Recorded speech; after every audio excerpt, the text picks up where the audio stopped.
Hello বন্ধুরা, চলে এলাম আজকে আরও একটা রেসিপি নিয়ে। আজ বানাবো ফুলকপি দিয়ে মাছের ঝোল। এখানে আমি ফুলকপি আলু কেটে নিয়েছি।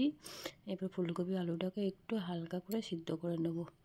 কড়াইতে ভেতর নুন দিয়ে দিয়েছি, দিয়ে তারপর ফুলকপি আলুটাকে দিয়ে দিলাম, দিয়ে একটু ঢাকা দিয়ে দিলাম। এটা যতক্ষণ না ফুটছে ততক্ষণ আমি মানে বেশিক্ষণ ফোটাইনি। এটা যখন জলটা গরম হয়ে গেছে একটুখানি ফুটিয়ে ভালো করে নেড়ে চেড়ে নামিয়ে নিলাম। আর এখানে নিয়েছি আমি রুই মাছ, মাছের মাথাও নিয়েছি। মাছের মাথা খেতে আমার খুব ভালো লাগে, ওই জন্য দুটো মাছের মাথাও নিয়েছি। মাছগুলোকে ভালো করে সুন্দর করে লাল লাল করে ভেজে নিলাম। আর নিয়েছি তারপরে ফুলকপিগুলোকে সেই একই তেলের ভেতরে ভেজে, ফুলকপি ভাজতে ভাজতে এখানে আমি মশলাটা রেডি করে নিলাম। এখানে দিয়ে দিলাম জিরে, টমেটো, আদা, রসুন, আর দিয়েছি শুকনো লঙ্কা। এটাকে আমি ভালো করে একটু হালকা একটুখানি অল্প জল দিয়ে একটা পেস্ট বানিয়ে নেব। এখানে আমি পেস্টটা রেডি করে নিলাম। এদিকে আমার ফুলকপিটাও ভাজা ভাজা হয়ে গেছে। ফুলকপিটাকে ভেজে তুলে নেব।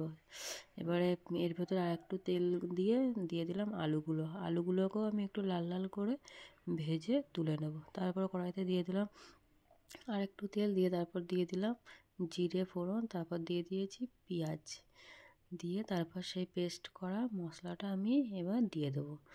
আর মিক্সি বাটিটা ধুয়ে একটু জলও দিয়ে দিয়েছি এর ভেতরে, আর দিয়েছিলাম একটু অল্প চিনি, আর দিয়েছি নুন আর হলুদ।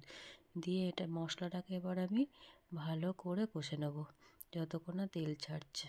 দেখো মশলা থেকে সুন্দর তেল ছেড়ে গেছে। এরপরে সেই ভেজে রাখা আলু আর ফুলকপিটা আমি দিয়ে দিলাম, দিয়ে মশলার সঙ্গে আলু ফুলকপিটা আর একটু ভালো করে কষে নেব। বেশি নাড়াচাড়া করব না, নাহলে ফুলকপিগুলো আবার ছাড়িয়ে যাবে। অল্প নাড়াচাড়া করে একটু ভালো করে কষিয়ে নিলাম, নিয়ে এরপরে দিয়ে দিলাম ঝোলের জন্য এর ভেতরে পরিমাণ মতো জল দিয়ে আমি গ্যাসটাকে একটু মিডিয়াম আঁচে দিয়ে ঢেকে রেখে দেবো যতক্ষণ না আলুটা সিদ্ধ হচ্ছে আর ফুলকপিটা সিদ্ধ হচ্ছে।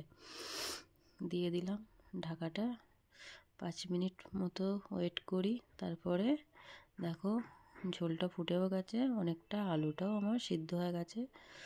এখানে আমি একটু দেখে নেবো আলুটা সিদ্ধ হলো কি না।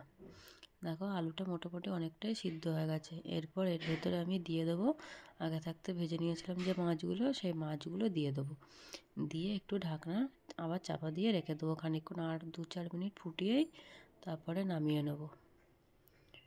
কেমন লাগলো ভিডিওটা অবশ্যই জানিও। খেতে কিন্তু খুব ভালো হয়েছিল।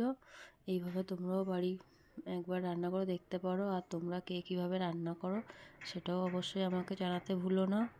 আর আমার ভিডিওটা যদি ভালো লাগে একটা লাইক কমেন্ট করতে কিন্তু একদমই ভুলো না, ঠিক আছে?